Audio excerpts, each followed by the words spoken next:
Public transport sector has been pointed out as a possible high risk in the transmission of the coronavirus due to the conditions in the various modes of transport.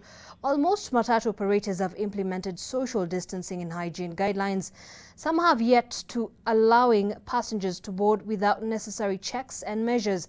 Ruth Samoei has more. The long, meandering queues in some of Nairobi's busy bus stations indicate that curfew is around the corner.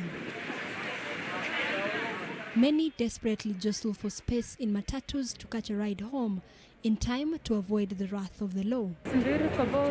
But these circumstances are barely ideal for social distancing and respiratory hygiene, exposing many to the risk of contracting the virus should there be a positive case among them. Approximately 50% of Nairobi residents depend on public transport. This is according to Deloitte Insights. The sector has, however, been seen as a weak link in the transmission of the virus, with many loopholes experienced in the sector. As you can see, some of the highest infections come from areas where public transport is the primary means of transportation. Yet, we have noticed that many have reverted back to their old ways of travel, disregarding social distancing rules and not obeying masking guidelines.